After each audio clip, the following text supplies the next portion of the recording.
Good morning. It is Monday, March 30th, and this is today's psychology lecture notes. Let me go over the question of the day for you. What is the study of the interaction between stress on the one hand and immune, endocrine, and nervous system activity on the other? You'll find that in your book. You'll be able to get it and pick it up. Um, Interestingly, today we're going to talk a little bit about stress and health some more and move on through for a little while. Just to kind of give you an update on what's going on. Obviously, we were supposed to go back to school tomorrow, but as you know, with the governor's declaration, this won't happen until April 8th at the earliest. But then yesterday evening, in the president's uh, message to the country, he extended things until the end of April.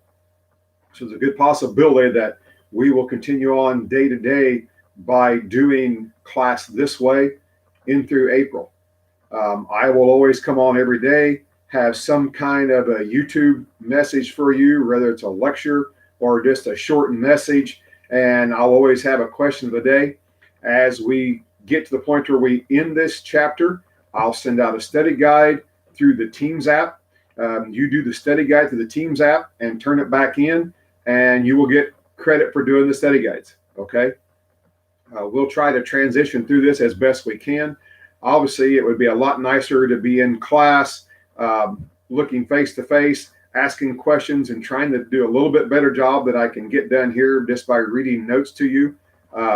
It makes it a little bit difficult trying to look at the camera and try to read notes and to try to stay engaged. I'm looking at a couple of things through Zoom, and maybe once a week try to have a Zooms meeting, but we'd have to have that at a specific time. We'd try to do it at our normal class time. The way this is set up right now, I record this now and put it out there for you to look at whenever. It's going to be even more crucial that if you view this, you click subscribe and click on notifications so that you're notified when I post one of these, so you can at least check it out. If you do it through the Teams app, I can go through and see who did it. But if you just do it through YouTube, then it's a little bit harder for me to see who's actually on, because I can't check while I'm doing this. And I'm not that good at YouTube to be able to figure the rest of that out. So I'll go ahead and get started here. We'll go for a little bit. I'll always try to go somewhere between 10 and 20 minutes in lecture time, because I realize you have other classes and other teachers give demands, and some of your classes might be a little bit more important or a little bit more to deal with than what my class is.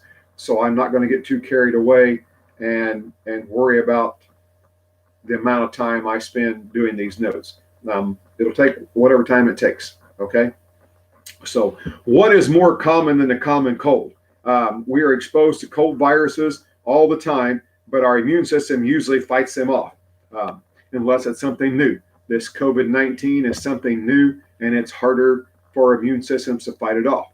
I've been reading and studying a lot about it, had a lot of information stating that if you do contract it and you start running the fever, until your fever reaches over 104, you should probably let your body try to fight it off.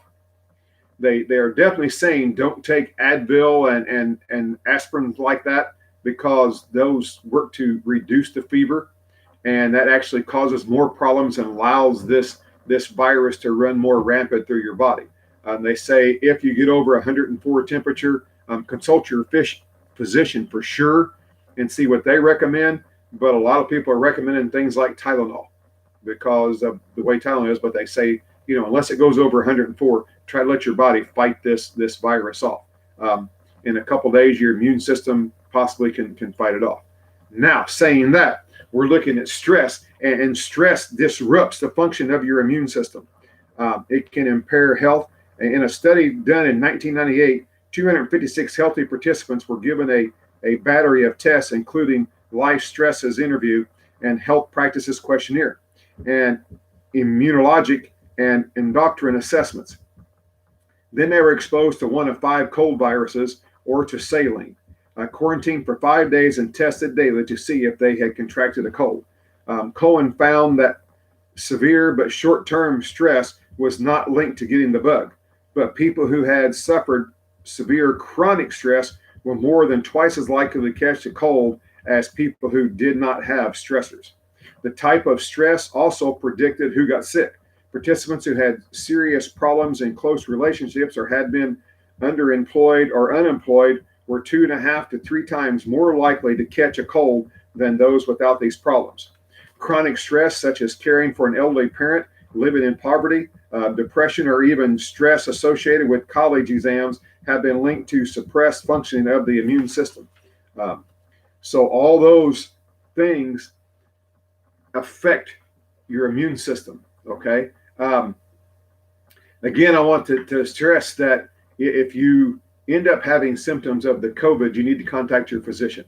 Okay. Even though you're not supposed to have it severely, there have now been cases of even an infant who has had it and who supposedly right now has died from COVID-19. So if you're stressed, your immune system isn't as strong. So this could lead to you maybe getting the virus and possibly having a worse case of it than most people your age. So again, I want you to check with your physician if you feel you start getting some of those symptoms that are out there, and you can go out and check different sources and find out. Check with the CDC, and they have a list of symptoms that go along with this. Just worried about your health. Okay. Now this term, psychoneurologists have also established possible relationships between stress and cancer. Stress does not cause cancer, but it apparently impairs the immune system so that the cancerous cells are better able to establish themselves and spread throughout the body. Animal research has demonstrated that this connection between stress and cancer. I don't know about stress and cancer, but I do know that stress can affect your immune system, can affect other systems in your body. I had an aunt who had bypass surgery, and her heart wasn't as strong as it should have been for her age. And when my grandmother got to the point that someone needed to be with her and take care of her, she tried to do it herself. And as she tried to do it herself, her doctor warned her that if she didn't stop and find some other way to take care of my grandmother, she was probably going to have a heart attack and die. And unfortunately, even by the time she got someone else to take care of my grandmother and got her set up in assisted living, the wear and tear and the stress of the situation was too much, and she ended up having a heart attack and died. Now, some would say, well, she already had heart problems and she possibly going to have it anyhow. Well, that's a possibility. But her medical doctor had strongly tried to get her to stop sooner. And he firmly believed that this extra stress of trying to care for her mother had caused her stress enough that weakened her and caused this final heart attack. So take it for what it's worth. You can think about it, just kind of figure out whether it's important or not. One study used noticed that to be vulnerable to cancer, that mice were more vulnerable to cancer. The mice were kept in crowded, noisy, high-stress environment for 400 days. By the end of this period, 92% of them developed cancer. Only 7% of a comparable group of mice kept in a quiet, low-stress condition developed cancer. So that's a pretty big increase. 92% over 7%, the 92% being those that were in that high-stress area. So there is a link between high stress and development of cancer. Now, there's other things, other variables out there that go along with this, but it seems to be a solid link, okay? The lower stress environment only delayed the onset of cancer. After 600 days of incidence of tumors in both groups was similar. So it just delayed the onset, okay? Current animal research is focused on finding an exact cellular mechanisms that link stress to cancer. Establishing a direct link between stress and cancer in humans is more difficult. Researchers cannot conduct similar experiments with humans. Several new cancer drugs work by boosting the immune system, but this does not necessarily mean that the damage to the immune system makes people more vulnerable to cancer. Okay.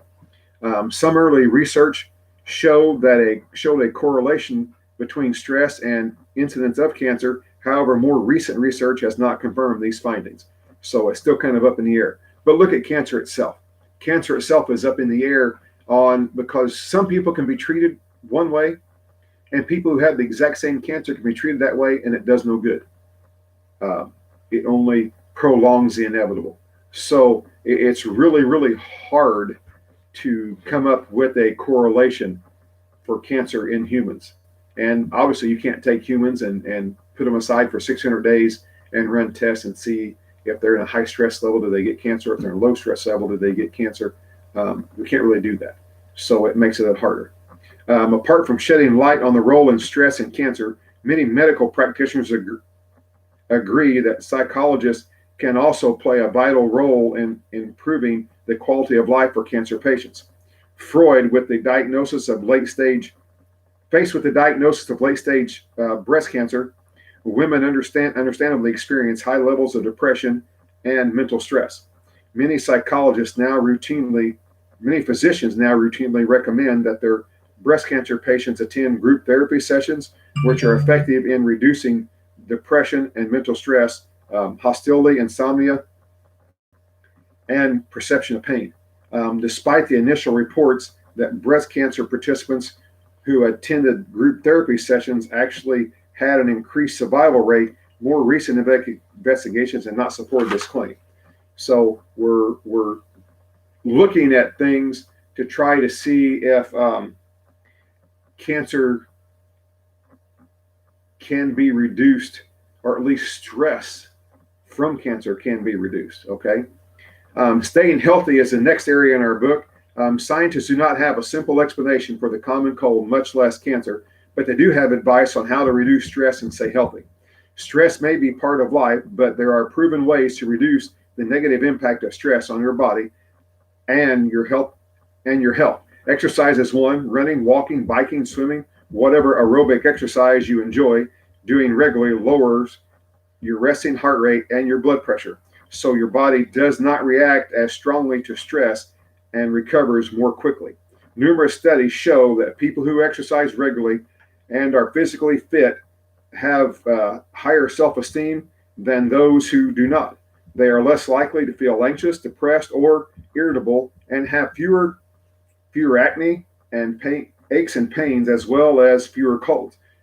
So if you're in better health, one of the things they say helps people who are older with COVID-19 is being more active, walking, jogging, doing exercise. It helps your immune system. It also helps to reduce stress, which high stress affects your immune system. So they go hand in hand and they work together. Okay. Relaxation training is another stress buster. A number of studies indicate that relaxation techniques lower stress and improve immune functioning. Relaxation is more than flopping on the couch and with the TV remote. Heartfelt physical relaxation requires lying quietly and alternately tensing and relaxing every voluntary muscle in your body, from your head to your toes, in part to learn how to recognize muscle tension, and in part to learn how to relax your body. Breathing exercises can have the same effect if you are tense. Deep rhythmic breathing is difficult, but learning to do so also relieves body tension. A social network of friends and family who provide social support can help to maintain good health. One review of the literature concluded that the positive relationship between social support and health is on par with negative relationships of health to such well-established risk factors as physical inactivity, smoking, and high blood pressure. Exactly why the presence of a strong social support system is related to health is not fully understood. Some researchers contend that social support may directly affect your response to stress and health by producing psychological changes in endocrine and cardiac and immune functioning. Whatever the underlying mechanism, most people can remember times when other people made a difference in their lives by giving them a good advice, helping them to feel better about themselves, providing assistance with chores and responsibilities or financial help, or simply just hanging out with them. Now, that's a little tougher right now. Fortunately for us, we have systems in play where you have cell phones, Facebook, whatever social media systems that you use that you connect with people.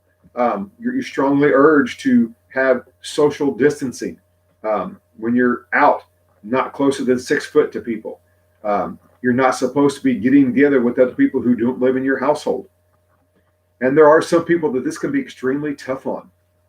If you have friends or family members that you know that being socially distanced might be harder for them, call them, message them, communicate with them, let them know you're there, let them know you care. This can help get through some trying times like we're in right now. Not all relationships are alike. Knowing a lot of people are having a partner may or may not be stress buffer. What matters are the characteristics of one's friends and partners and the quality of the relationships. Studies have found that married couples who argue in a hostile way, criticizing, belittling, and insulting one another, had suppressive immune function compared to couples who interaction are more constructive ways, listening to one another's points of view, seeking common grounds, and compromise using humor to break up tensions. Okay, so it's based on the type of relationships you have. Okay, the quality of those relationships will always dictate how good you are at coping with stress. Okay, I'm going to stop here today. Don't want to go too long. Like I said, somewhere between 10 and 20 minutes total each day. Reach out to your classmates and make sure that they've got in the Teams app. Have them check their school emails. If you need to communicate with me, shoot me an email through the school email or call my school number at 217-639-5099. I check my email messages a couple times a day. If you message me, I will get back with you. Okay. And if you're missing a test or you're behind on some stuff and you want to email me, I'm going to use email like I would tutorial. If you email me asking for assistance and asking for things you can do to get caught up, I will look at things and I will get something sent to you. If it's a test, I'll get you a test sent that you can take and send back to me. If you get a test sent to you, I'll send it in a Word doc in most cases. If you could, highlight your answers. I'd had someone take a test recently that highlighted their answers, which makes it a lot easier for me to go back through and grade and then give you the appropriate grade. Okay. And we'll work together. We'll figure this out. I got a feeling we're going to be in this for a while. I am looking at other things that we can do. I might be able to set up a Zoom meetings in which maybe once a week we meet in Zoom and can talk, maybe discuss some things. We'll see how that comes out. I'm new at a lot of this stuff. I've watched YouTube for years, but this last week is the first time I've ever put anything out on YouTube. And it's a little bit interesting, to say the least. I'm not going to say it's stressful because that would be contradictory to what we're talking about, staying calm and not being stressed. But it does put things in a little different situation. Okay, so I'm going to sign off here. I hope you are staying safe and practicing social distancing. And I hope that by May 1st, we can all come back together again, at least have a couple weeks of a normal school life together. Stay safe, and I'll be back tomorrow.